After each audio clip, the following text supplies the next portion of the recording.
All right, so when we have elimination, it's a little bit challenging at first to get used to. So let me go over some of the keynotes. You're going to eliminate, solve, plug, and check. So there's a series of 4 steps here. Um, what I always like to remind students is when you're trying to eliminate to cancel,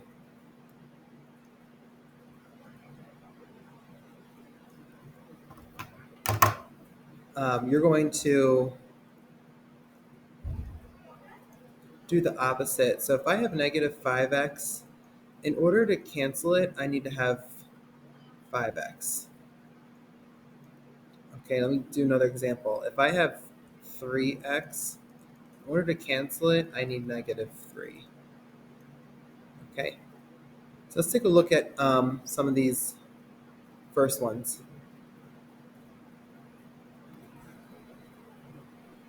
All right, sometimes you'll get an easy one where they're already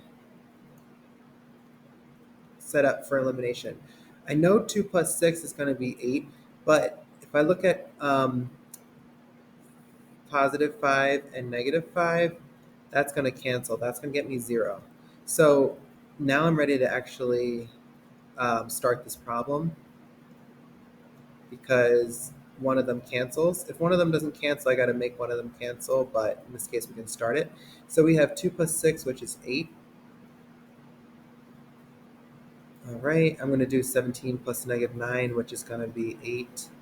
And then all I have to do to figure out what x is divide by 8 on both sides. So is it faster than typing it into Desmos? I think so. It can be sometimes.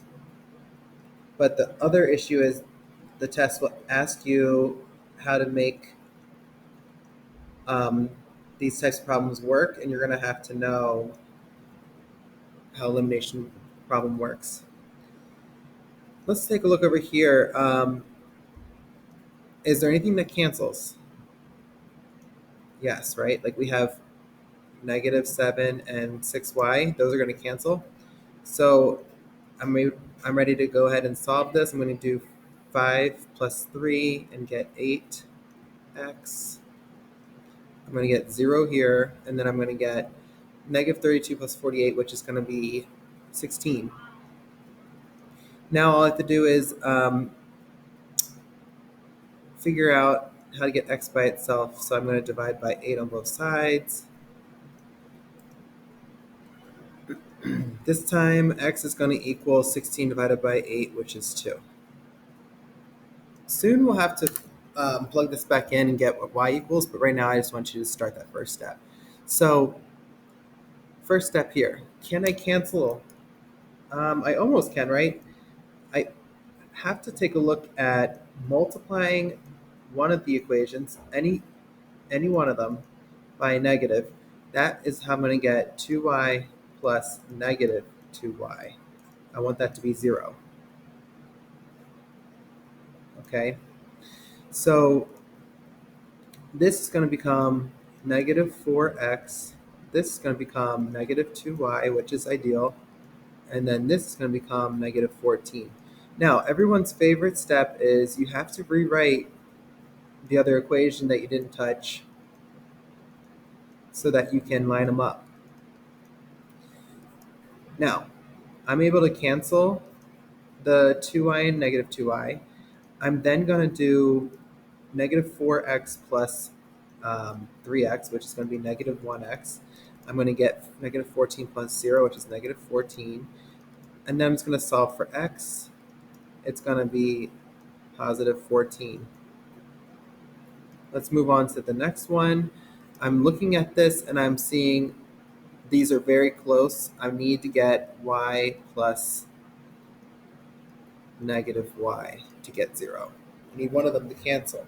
So I'm gonna multiply the second equation by a negative. I'm gonna get 3x minus y equals 5. All the negative ones made it change signs. So I want to rewrite the first equation below.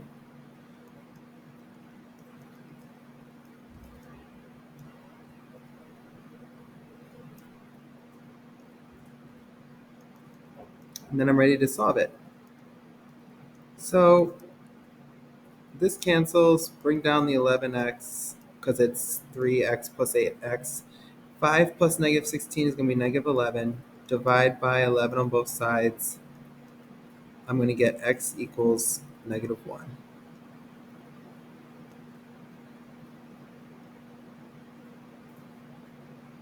All right, I want you to take a look at this next one. This one is a word problem. It's already set up for you, which is nice. But I want you to put this equation underneath this one. So we're going to do 2c plus 3t.